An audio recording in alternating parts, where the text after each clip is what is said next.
presentation part recorded. Thank you, Trent. I was just sending you a message to remind you. All right, we're good to go. Okay. What I want to talk about is the new software, the way it's being loaded, and the way Xerox is setting it up now, because I get quite a few questions on it, and I'm not sure. I went over it my last presentation, but my last presentation was more geared towards where to get it, with a quick overlay on how it's working now. So I wanted to go in depth a little more, and hopefully this will help you explain it to your technicians better. So anyway, when you go to load software to an Alta-Link, it can fail. And you will get the message of please wait, software upgrade is initializing. And what happens with this is technicians will go back and try to load the same software, and at that point they start replacing parts. And we don't want that to happen. And some of that is due to not understanding the way Xerox is launching software now. So when you get this message, what you need to tell your technician is if the machine was operational before the alt boot, it will look like it was upgraded, but it really wasn't. And if you go back and print out the configuration report after the upgrade, verify that it actually did upgrade. And if it didn't, then you need to look at the file that you have. Continually reloading the file that you have on the thumb drive will not fix this. If the machine was not operational before the alt boot, then you'll just get the machine to keep rebooting and say the software is initializing, and then again, it'll just keep rolling over and coming back to this message. Now, again, this does apply to the Alta-Link C8000 family as well as the B8000 family. Now, the reason that that happens is your technician is using the wrong DLM file. What Xerox did was launch two different DLM files. One is considered a thin DLM, and one is considered a full DLM. If you notice, the thin DLM is only 200 megabytes, where the full DLM is 400 megabytes. The reason that they did this is because customers were complaining about the download time and as well as technicians, to download the software for an upgrade. So they made it so that you can get just the thin version if you're just doing an upgrade, and all that file contains is just the differences between what's in the previous version of that platform, or not previous version, but what's different between that platform, the version on the machine, and the same platform of what you want to go to. It only loads the differences. If you need to do a full load where you're jumping from one version to like the 100 to the 101, then the thin version will not work because it will not have the platform, the base platform of what you're trying to load. So on this, if you notice, that it gives you the GSN library, which is 15.7.16 or 16.347. Now, what will be on Xerox.com is only ever the thin version. So if you need the full version, you have to go to the GSN to get it. Any questions so far? Okay. So what's Yes.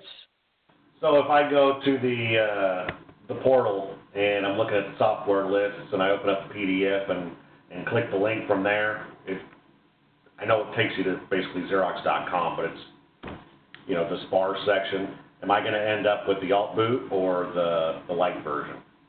If it directs you to Xerox.com, then it is the thin version. They will not ever put the full version on Xerox.com. And the thing guys need to understand is this is the way forward. If any software comes out, this is how they're going to do it from now on. That's why I really need you to understand it, and I really need you to be able to explain it to technicians. So we don't get into I replaced the SD card, I replaced the hard drive. This can actually cost us quite a bit of money if the technician does not understand. So are Crystal. the SPARs the full DLM, or are the SPARs the light version or thin version? I'm sorry, say that again? Are the SPARs, when we're directed to a SPAR, is that the full DLM? Or is that going to be a thin? That is a thin. Okay.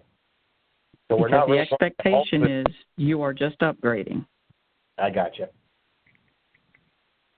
And Thank when you. I say upgrading, I mean upgrading from the same platform. Do you all understand what I mean when I say platform? 100 level versus 101 level. Correct. 100 level is one platform. 101 is a different platform.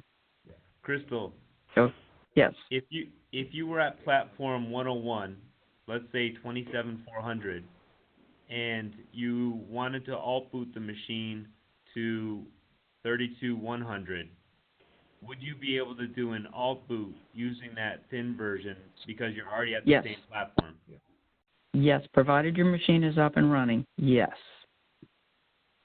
Okay, and again, I'm hoping in my slides, because I sat there and thought, what is the best way I can explain this? So hopefully this will help you.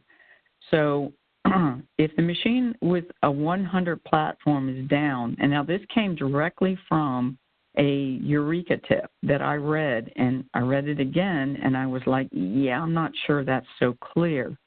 So if this is the Eureka tip. If your machine is at 100 version and is down and will not boot, it may be easier to load the 100 using the alt boot procedure than submit the pre-upgrade patch and upgrade to the 101 with the thin DLM. I read that and I was like, what in the world? That makes no sense to me. So let's start with an easy one using the latest platform, in other words, a 101. So we want to go from 101 27400 to 101 32100. So all we need to do is use the thin DLM to upgrade the machine, which is basically, Joel, what you just asked me. Okay? So we just go get the software. We can get it from Xerox.com, and we just upgrade the machine because it's working, and we're just upgrading it to another version of the same platform. Okay?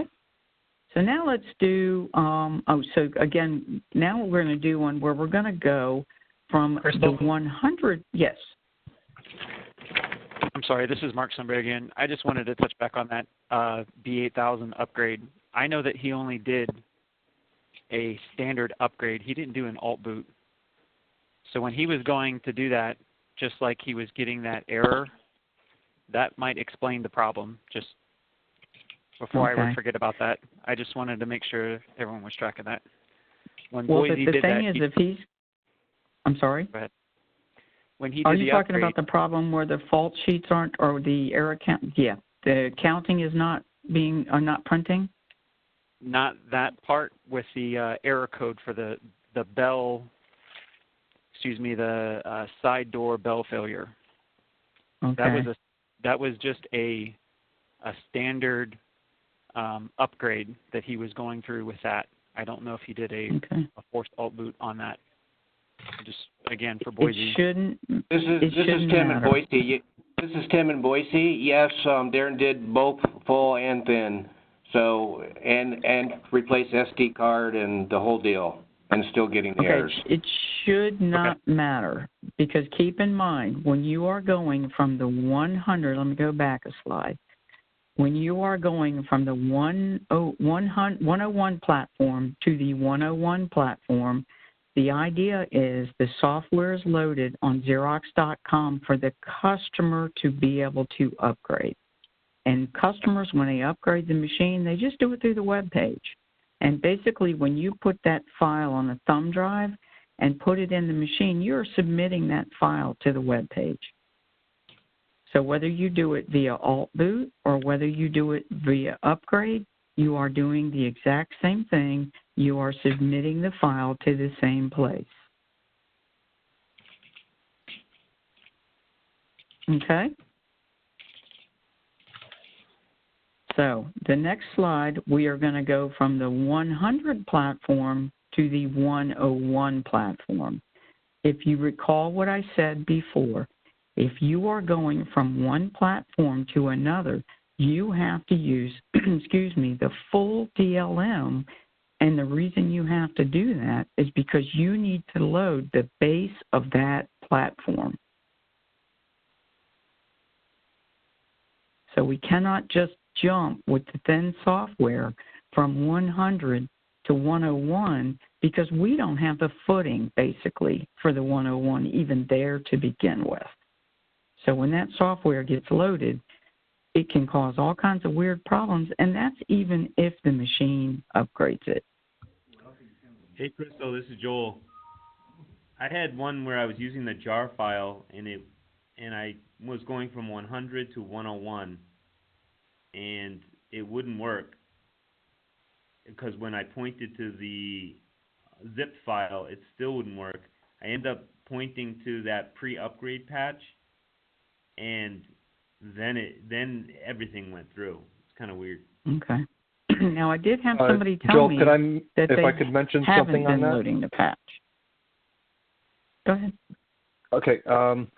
I had the same situation that Joel did, and when I was using the jar file, you get that little yellow triangle saying that it didn't go through.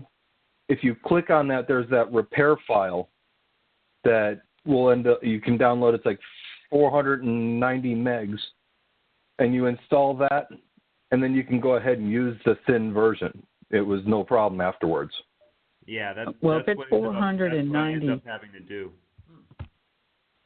If it's 490, it's possible that that is the full DLM, and that's what you're loading. Right. Because remember, but it didn't say that. It didn't say that it went up to 32,100. It just said that it was still at the 26,100. Okay, that I might be able 100. to explain that. I might be able to explain that further on. It might make sense to you. So hold that thought, okay? Okay. So again, No, please don't ever shut up. You know that I don't want you to do that. Just hold that thought. And if what I show you doesn't solve it or answer your question, then please come right back to it. So again, if you're going from the 100 to the 101, or let's say the future platform is 396 dot whatever to 398 dot whatever, you have to load that 398 base before you can use the thin file to go from the 396 to the 398. And again, I'm just futuristic if we ever got that high in numbers. You have to have the base platform loaded before you can use the thin file. Okay? So, next step. So we go from 100 to 101. We're really good. We loaded the pre-install patch, and we loaded the full DLM, and boom, boom, it worked. Okay? The next one, it fails. And we just are like, what the heck? We did everything like we were supposed to do, and the stupid thing failed. So now what do we do? So the first thing you have to do is you have to load the general release of the platform you started with. Because keep in mind, all the SPARs are thin versions. So we have to go all the way back to the latest general release because that is going to have all the software to fix whatever didn't load or why it failed. Okay? Once we do that, then we install the pre-upgrade patch followed by the version of the 101 we want to load. Okay? Hang with me, guys. So here's a really good description, I hope, based on actual X-Tips images. So if the machine's at 100.018.0, let's just say it's at 610, and I want to upgrade it to the 100.068, because they have the same platform, I can load the thin file. But when I go to do that, my software fails, and it's like, oh, crap. So now to fix that, What I have to do is I have to go back to 05702 and load that first. Because remember, I need my base platform, and base platforms are only included in the general release software.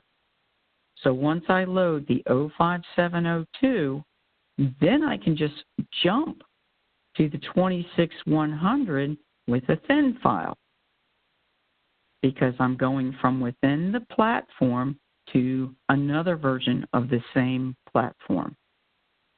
Okay?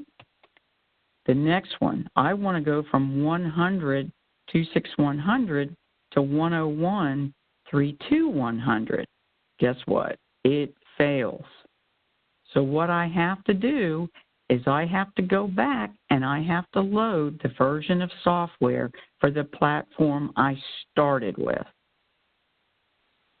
So I go load the 100.008.702, and then I can do the pre-install patch and then load the 101, because I'm the 32100, because I am moving the machine from one platform to another. Now, one thing I talked to engineering about, and I have not gotten the answer back, but I think the answer would be yes, you can do that. If I go to the general release of 27400 of the 101 version, because I am loading the base platform, I should be able to load that and then jump to the 32100, because it is in the same platform. And I can use the thin file to do that.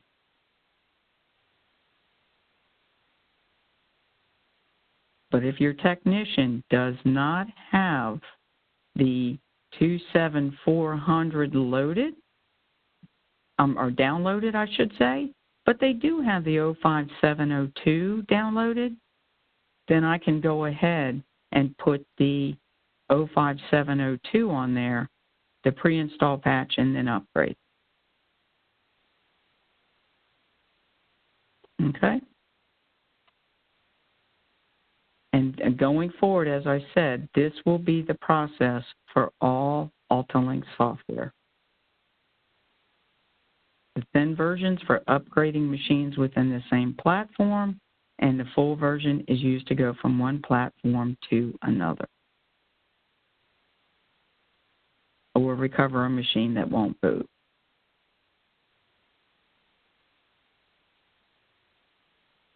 As I said, when I read this stuff, I was like, I don't know how they thought like engineers that you'd get it. And when I read it, I was like, what in the world are they talking about? But you have to load the base version of software on a failed machine, or if you are going from one platform to another. That's the big takeaway here. You cannot just go back and keep loading a SPAR. So if you come to a machine that is down and you have no way of knowing what software version the machine had on it, because there's not a configuration report there, before you start replacing parts, go back and load a base version or a full version of software. And then if you want to load a SPAR, then load the SPAR. That's the whole takeaway from this. Right. So, Crystal, I have a question. This is Gaetano. So, yes. Suppose you walk up to a machine that's down and it was at 101, but you don't know that. Mm-hmm. You can downgrade through all boot back to the 100 platform? As long as you're using the full version, yes. Correct. So you can downgrade with an all boot back to the 100 with the full version. Yes, and matter of fact, I've heard of people like let's throw a hypothetical out there. Hypothetically, my machine is at 100. Let me go back to the software chart. Okay, my machine is at 100, 26100. Okay, the very top one. It is at R18, the latest 100 version. I know it is. Okay, I turn around and I go to the 101 27400. Okay? And I have a problem. That creates a problem. My customer's using some really funky software and, a program, and it's now not working correctly. So I need to downgrade the machine back to what it was. If I turn around and try to go back to the 26100, I am loading a thin version of software. So technically, the machine doesn't have a platform. I'm trying to run 100 software on a 101 platform.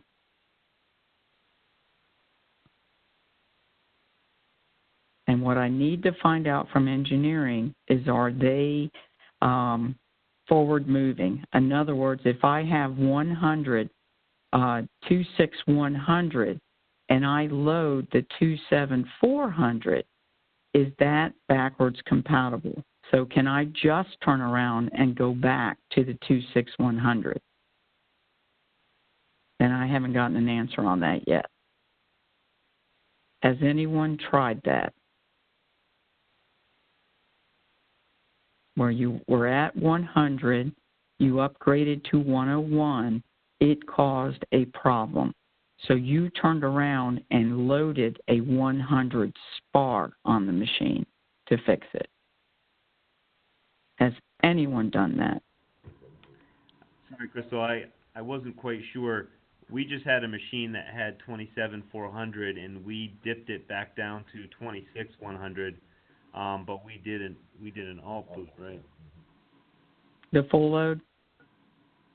Yeah, the full loaded. Well, okay. It was 26100, so that was the thin version, but yeah. So you did go from a 101 general release down to a SPAR in the 100s without doing Correct. the full. Okay, Correct. So that answers that question. Also, just so everybody knows, I think those general releases are all in that same GSN library number if anybody needs them. Hey, this is Edward. Go ahead. Hello? Yes. Hey, this is Ed with CBU. I just want to jump in quick. We had something similar. We upgraded the latest version on a black and white Alta-Link, and it broke paper cut. So we had to back down to the 100 as well. And I had another one of my techs with me, but I know that we were able to do it using the web interface. It wasn't using the USB or any kind of alt boot, but we did have to bring it back down to a previous version as well. So you loaded the thin version through the web page and the machine downgraded? Yep. Wow, because remember the old machines, they didn't want to downgrade that way. Yeah, we were, and I know he did because he was upstairs, on the server with the web interface. Yeah, so we went from 101 back down to 100. I know it was 101 because it had the new, the new security settings, and that's what broke paper cut. Okay. At least the version, at least the CBU, with Capital, Harrisburg. Okay. Yep. Just wanted to throw that in. So, yeah. Okay, because you were showing up as caller 33, so just making sure.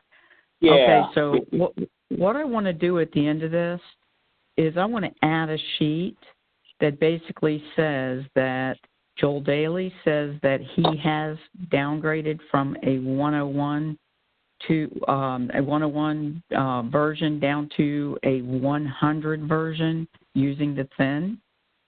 So that way, if any of you have issues or questions about it, you know who you can reach out to that has done it before. Let me get this, but that was downgraded when the machine was up and running, though, correct? That is correct, yes. Yeah. Okay. Yep. So it probably had the remnants. Okay. All right. Yeah, I'm thinking. Yeah, it wasn't down hard. I'm going to look right now on to see what version it is running too. Okay. And the same with you, Joel, too, right? Your machine was up and running? Not really. Not really in what sense, Joel? That was the machine that needed to be reserialized. So it And wasn't yeah, that was after your tech changed a bunch of parts. Right. So your machine was not working. So the machine was up, and it could print a config page, and the config page, although it didn't have a serial number, did have the 27400 firmware on it. Before we reserialized it, we dropped it down to 26100 without reserializing anything, and it worked. Okay, but still, it was up and running for them for the most part, just with a incorrect serial number. Correct. Yeah, it wasn't. The machine wasn't running, but it was actually turning on and coming pretty close to ready. Okay, so what it sounds like to me is that the newer platforms that are coming out are backwards compatible,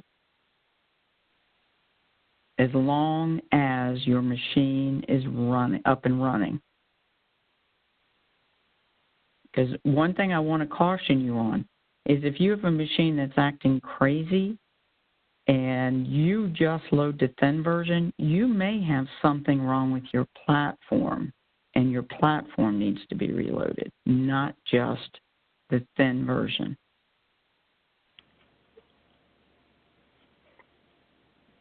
So are you guys all clear as mud on this now? Absolutely.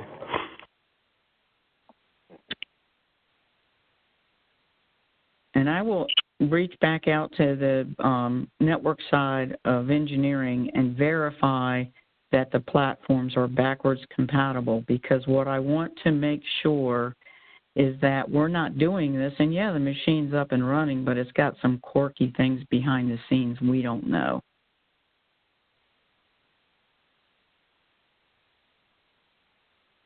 Okay? And once I find that out, I will let all of you know. Hey, Crystal, would it help too if I sent you the software upgrade report that showed the downgrades from 27400 to 26100? Yeah, that if you sent that to me, yes.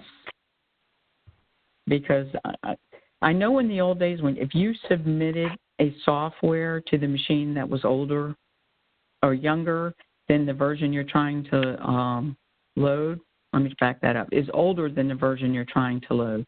In other words, you have the newest version on there and you're trying to go to a previous version, the machine would just kick it back and say, I don't want to go backwards. And the only way you could go backwards was an alt boot. And on some machines, I knew they had changed that, but it all depends on which engineering group designs the platform, or I should say, designs the controller of the machine, the ESS. So it looks like across the board they've made that change, which is nice.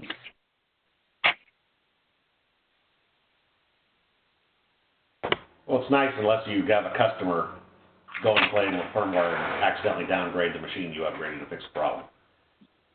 Yes. It's like, Now, one other thing I want to let you guys know about. When you have a machine, and let's say the customer's running a program called Atlantis, okay, and your machine's working great, except it has this one issue that it just so happens the latest version of software fixes.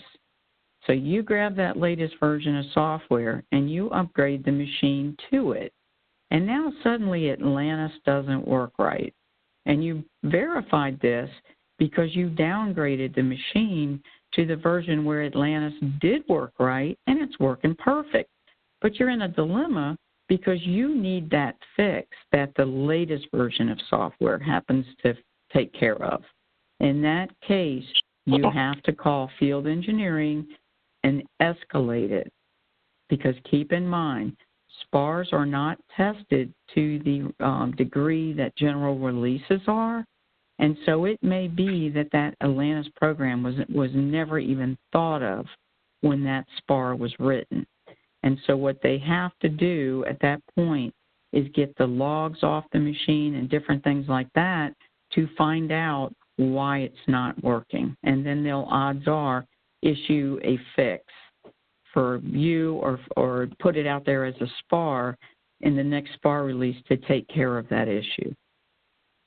So I know in the meantime you'll be stuck between a rock and a hard spot, but don't just let the customer live with the problem that you know there is a fix for.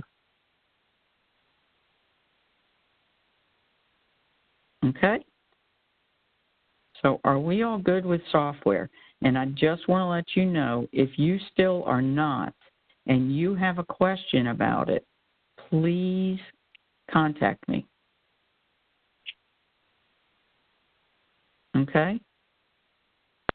Because I need to make sure when you explain this to technicians that you're explaining it correctly.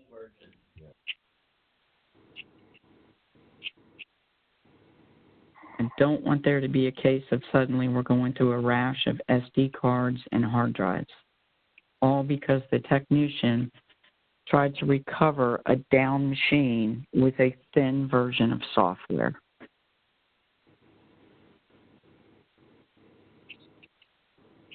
So the takeaway from this is this.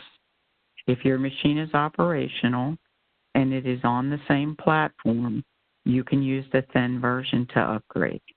If your technician approaches a machine that is down and they want to load software, they have to go back to the latest general release, load that, and then load the SPAR that they want to load on there if they need to load the SPAR.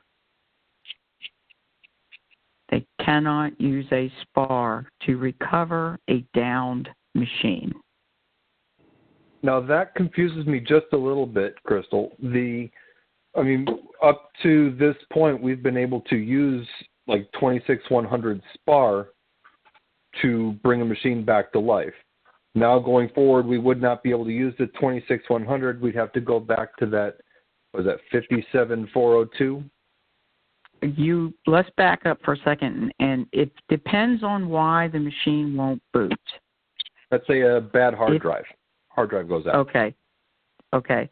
Then your SD card has a software version on it, has that software on it as well.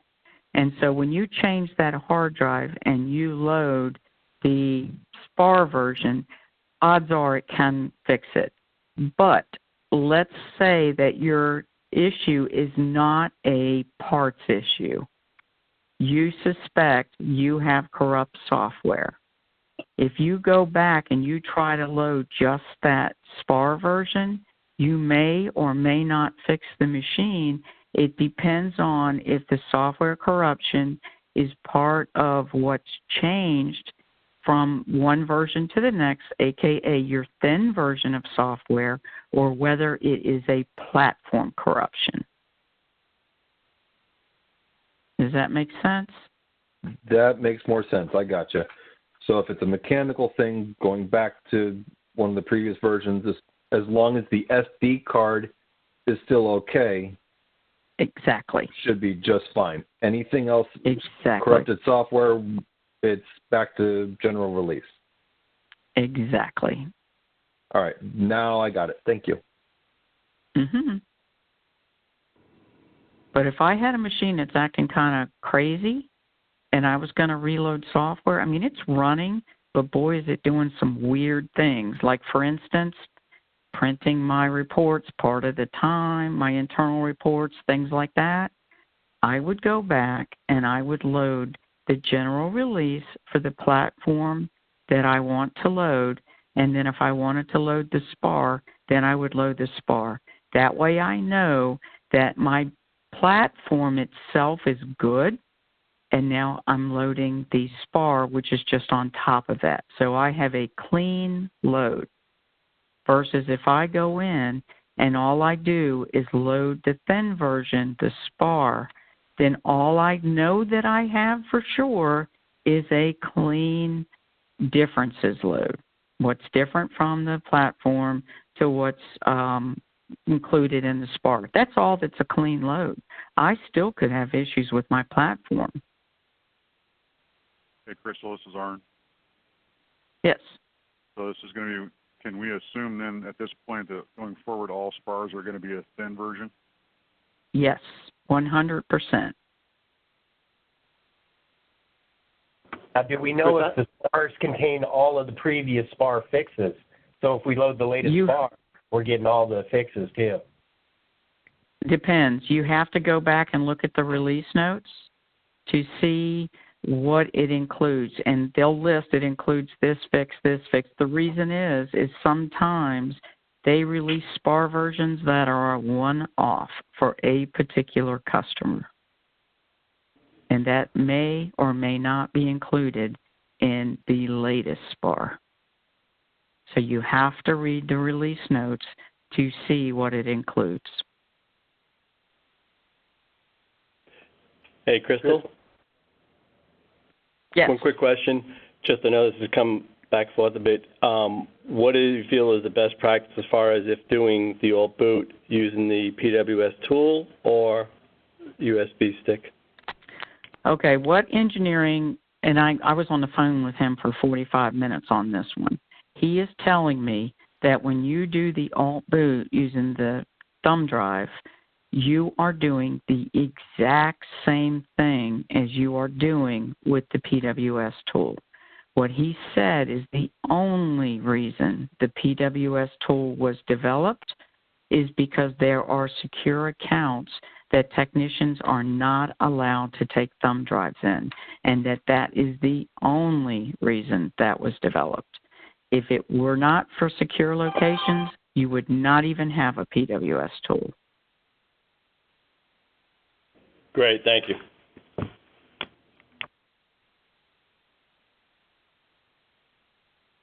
Anything else? Again, if some of you are back there going, church mouse, I'm not going to say anything, I really don't understand, but I don't want to look stupid in front of the group, send me an email, please, because I need to make sure you understand this. I'll be a little. I'll be stupid for the group. If an alt boot's required, you need to alt boot with a general release and then upgrade to the SPAR. Yes, if you suspect something's wrong with your platform. Thanks, Oren. Hey, Crystal, I'm not sure. Because again, the SPAR is going to be a thin version all the time at this going forward. Yes. And will not contain all the code required to alt boot the machine. Correct. So if I have a machine that put it this way, if it's me, I'm going to use the thin version on a working machine. I would never use a thin version on a down machine. And the reason is I may get that machine up and running, and this is just what I would do if I were in the field. You may get that machine up and running, and now you've got really odd problems that, you know what, because there was something wrong with your platform, not necessarily wrong. Well, it could have been something wrong with the platform and something wrong with the upgrade file. And so you fix the upgrade file, machine's up and running, but you've still got this code that's kind of wacky, that's not playing nice with the other code every now and then. Hey, Crystal, can you hear me? So yes. Just for the sake of rapidity, because I don't think I can say this enough, because going forward, all SPARs are going to be thin versions. Yes. Okay. I'm sorry for repeating myself, but I just want to drive that home. Yeah. Crystal, I got a question with regard to the auto upgrade process. And it's always been my understanding that if you have that auto upgrade folder, that the software in that is a full version. And if you just let it do its thing, it usually works fine, even if you're going from 100 to 101. Is that still That was in the old days. Not now, huh? Not now. And that's what I'm saying is that if all you have to do is go look at your file size. Okay. If your file size is small, like 200 megs, it is a thin version. If it is a 400 meg, it is a full version. So then, in the old days, then you used to be able to take the LM file out of that auto update and use that. Yes, but you can't do that anymore. Correct. And if you unzip the software, you will notice that it's missing some things if it's a thin version. Again, they did this because of the complaint of the download time. Why am I downloading all of this crap if you're a customer and all I want is the DLM? They should have left it alone. SPARs aren't available to the customer, so I don't know why they didn't make a SPAR a full version. That doesn't make sense. Or at least give it. Could you ask them to make it available on GSM to technicians, an auto upgrade with a full version? Ask them, I'm sorry, Brian, say that again? Well, going forward, would it be okay for technicians to have an auto upgrade folder with the full version or full version and the latest SPAR in it, just for our use? No, they won't do that. And the reason they won't do that is because of cost. Because now you're wanting, and boy, confusion too. What if I were to put two files on the GSN? One said full version and one said full version auto upgrade. And you're a newly trained technician. What do I choose? That's what training's for. Right, but you have to understand it's not just GIS that accesses this. And quite a few of these machines are trained via computer. Do you guys do on-site, on-hands training? There are lots of authorized service providers, Xerox Direct, that do not have training centers, and so everything's web-based. Can't you just take the full DLM, the full version, and put that in the folder that the auto upgrade points to? So what you're trying to do here is you're trying to upgrade the machine, if I understand correctly. You're trying to upgrade a working machine, but you want to not only load the differences, you want to do a clean platform load? I was just responding to Brian's question. You could do that yourself, you know what I mean? You don't have to have Xerox do that. You could take that full version, stick it in there, and point to it instead of the thin version if that's what he wants. Well, only if you rename the file, and then it's questionable, because I don't know if the JAR program does like a bit check or something and makes sure that it's a compatible file. I know it uses the name, and if the name's not correct, it won't work.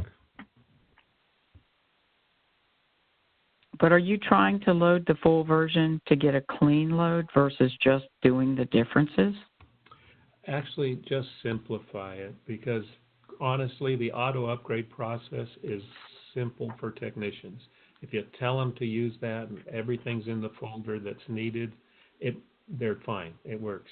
If you get into explaining what you've just explained to us, you're going to have 7 out of 10 technicians that are just baffled by it all, and they'll continue to be baffled. Because basically the auto upgrade is written for customers. And that's why it will go in and install any pre-upgrade patches or anything automatically. Right. Yeah, that's great. That's why I was mentioning, if you're looking to simplify for your technicians, just give them the full version and say, use this only. And then, I mean, eventually we're going to have to get to the point with the SPARs, but I mean, if you really want to simplify it for them, just give them the full version and say, this is it. That's what you use. Don't use anything else. And, you know, see if that'll help. Right. Except that won't cover SPARs. Right, but then from there they can add SPAR. Right.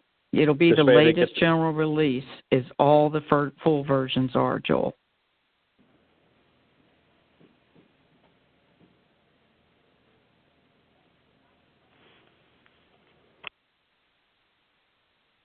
Did I lose you guys?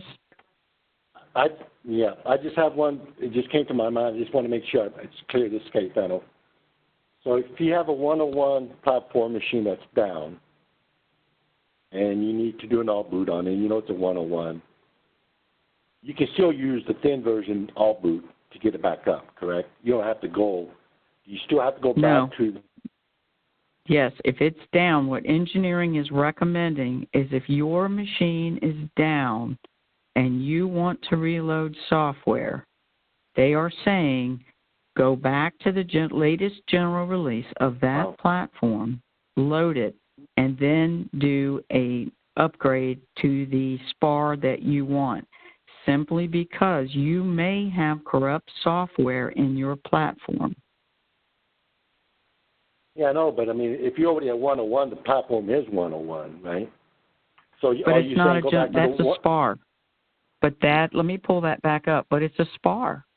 It is not a general, let me go back.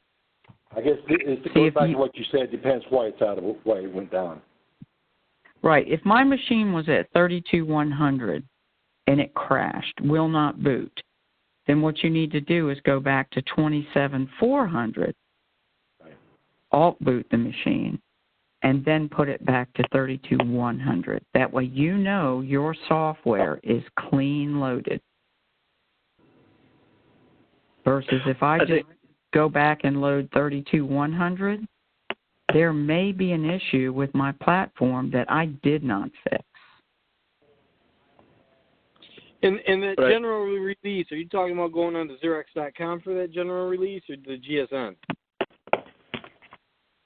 General releases, well, the full version is only on the GSN. Your customers do not have access to the full version unless it happens to be that, let me think about that. Yes, it's your customers only have access to general releases. They do not have access to SPARs.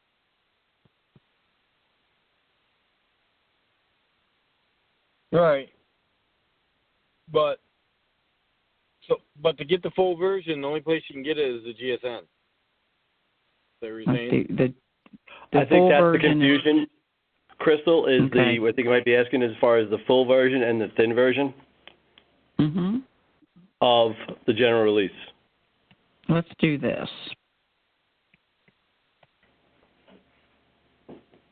You guys can see my screen? No. I hope. No? Hey, Crystal, the B8000 software on Xerox.com is only 183 megabytes, so that has to be the thin version. Okay. If you want all of the alt boot files, those are only located on the GSN. Thanks for that, David. Crystal, this is John with ComDoc. Yeah, the full versions, it'll actually have the word alt boot right in the middle of the file name. If you look at it, that's how you can tell if it's a full version compared to a thin version, because I ran into this the first time I tried to load it. I had a machine that was at a 101. We were CPOing it to resend it out, and service manager wanted it wiped. I tried to alt boot with the thin version of general release, and it acted like it was going to, but then it just rebooted and went back to the home screen with no change. When I went to GSN, downloaded the full version that had the word alt boot right in the middle of the file name and put that in, then it actually did a proper alt boot. But by any chance you got the jump number for that? I do not. It's in the tip in Searchlight, though. All right. Yeah, just type in, what I do is go to the GSN, select my source, and then I'll type in like 2019 if I think it's something that's brand new. And that's where I got that first tip that I pulled up about software, is it showed me, you can also put software in there as a search, and it pulled it up and was talking about what you have to do to fix the software. So pretty much in a nutshell, guys, if your machine is operational and you are going within the same platform, use the thin version. You're just upgrading the machine. And all the thin version is the differences between the last version you have loaded and the version you want to load. If you have a downed machine, you want to go back to the latest general release for that platform load it. So you get a nice clean load and then upgrade the machine using the thin version to the software that you want it to be at. That way you're sure your platform is stable and you're sure that the software that is the differences between the platform and the SPAR is a clean load. But if you've got a working machine and say you've got a working machine that's at 100 platform and nothing's wrong with the machine, you just want to take it to that new 101 platform, you can use the so-called thin version that's on Xerox.com to bring that up to that platform. Is that correct? As long as you load the pre-upgrade patch. Correct. And I'm going to find out what's in that pre-upgrade patch because I'm thinking that it is actually stuff that will move the platform from a 100 to a 101 is what I'm suspecting, but it may not be. And I'm going to find out. But as far as the full version goes, the general release of the full versions can only be found on GSN. Is that correct? Correct. Yes. Okay. And this will cover the C8000XX and the B8000XX? Correct. At all Altalink. So the black and white and color. Crystal, I think some of the confusion is with we're calling this the full version, and the misconception is that, the full version has, all the fixes and whatever. I think the full version is actually just your alt boot files. And that's why you're reformatting your hard drive, but I think that's where some people are getting confused. You're not missing anything with the thin version. You just can't do an alt boot with the thin version. Right, but the reason they're calling it the full version is because it includes the platform. Right. And the problem is we alt boot the machine. When we technicians have the terminology that when they alt boot the machine and all they're loading is a thin version, I'm alt booting the machine. But if I want to load the full version, I'm alt booting the machine. And that's why engineering went to the full version versus the thin version. The full version has the platform, the thin version does not. Hey, Crystal, this is Donna. I have one quick question. And this is only for the Altalinks, right? This is not going to be happening with VersaLinks. This is just Altalinks going forward? As far as I know, it's only the Altalinks right now, and that's because they have a different controller. Awesome. Thank you. All right. I got it. Again, if you have any questions, send me an email. You guys know I love email. And that way I can help clarify. Or you may have a question I don't have the answer to. In that case, I'll either make it up or actually reach out to somebody that knows. It's up to you to figure out which one I did. The next thing I want to talk about is the 377-110 jams that are basically a result of a difference between plastic bushings that are in the high-speed C8 or that are in the C8070 versus the brass bushings that are in the lower speed machines. Engineering at one time, third level, said, oh, yeah, the plastic bushings are getting dirty and getting, they're not staying lubricated. So you need to just go put a lubricant in it that dries up and it'll work fine. And in some cases it has, in some cases it hasn't. But what seems to be 100% fix is to install the low-speed transport assembly into the high-speed machine. Now, I have heard that works great and that people have tried lubing the high-speed one with the plastic or with a with the plastic bushings, and it hasn't worked, or it's worked for a very short time. But replacing the pinch roll assembly with the low speed works terrific. So third level is saying, yeah, we don't believe it. And second level is saying, wait a minute, we're hearing this from too many people that it works. Third level says, where's the information to prove it? So what I need from you going forward is I would like if you replace a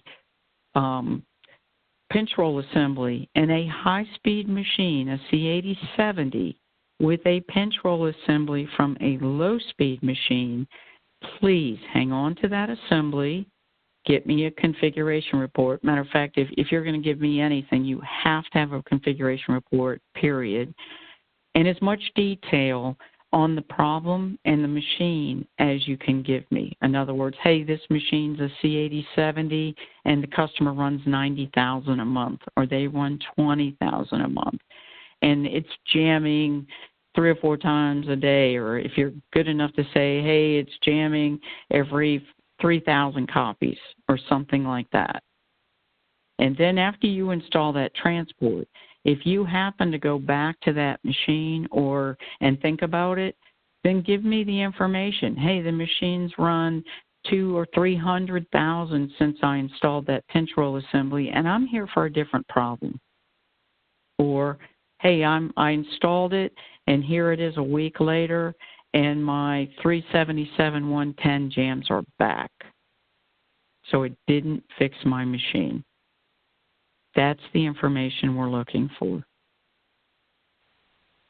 And I'm going to actually have you send all of that information, believe it or not, to third level. Third level on the Xerox side, so that then they can escalate it to the Fuji third level.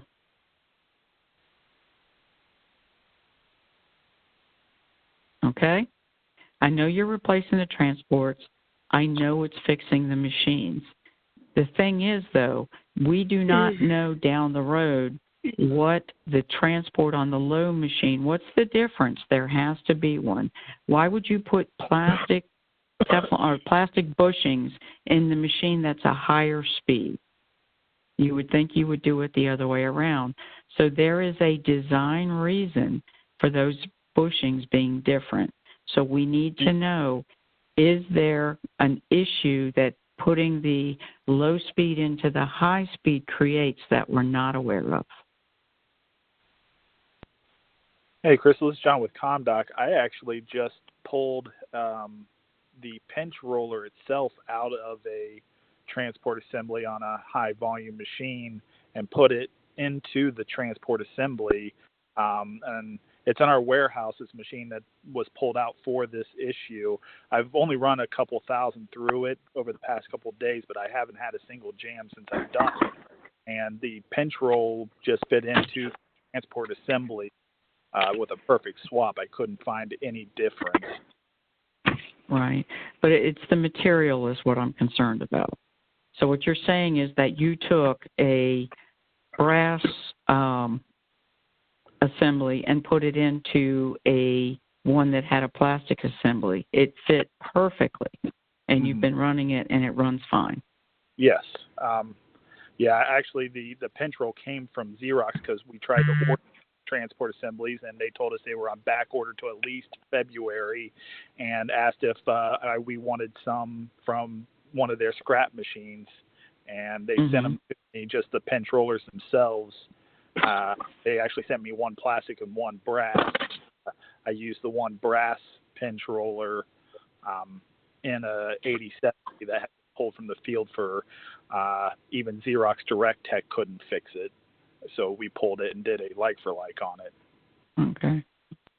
Now, what I will tell you guys is do not call Xerox for spare parts, or non-spare parts, I should say. The reason is every time you call, as you know, there's a charge. And so in this case, Jonathan had a machine that he, odds are, knowing you, Jonathan, put into the portal, didn't get any solutions, so then escalated it to second level, which is the correct process. But, And at that point, engineering suggested the pinch rollers and then provided some because they were on back order. Do not call engineering for non-spared parts. Please reach out to your green parts because in addition to paying for that part, you are paying a basic surcharge to get it. So always reach out to green for non-spared parts or parts that you can't get because they're on back order. Yeah, actually, in this situation, we didn't even get to a second level. We had seen the tip, and we were wanting to try it, so we just tried to order the part through our normal parts department because we didn't have any green ones. And when we got the response of back order, there was a special note or something that said that they could ship us some from scrap machines. Then that was directly from Xerox, so we didn't have any charge or anything. It was almost Xerox taking the initiative to tell us, hey, we know this, we know these are on back order, so we can get you some. They just won't be new. Okay, terrific. I'm glad you weren't charged for it. Yeah, no. So word has spread. I'm sorry. I said we had seen this tip, and that's we were trying to see if we could fix it, but we couldn't find any locally in our company, so that's why we tried to order some. Okay. So basically, word has spread that this is working and that this is what you ought to do. So our plan going forward and why I want this information from you is, gosh, what would it be if we went ahead and put the brass bushings from manufacturing when the machine's built? Why not go ahead and put the brass bushings in, and then we won't have this issue at all. And right now, Fuji is saying it's not necessary. And that's what we're trying to prove, that it is. Okay?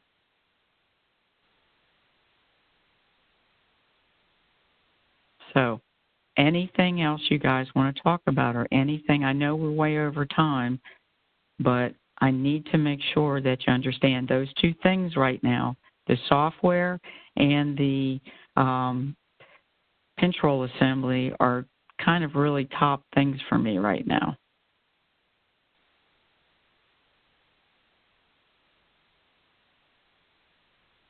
And as always, I'm available for email, phone call, whatever.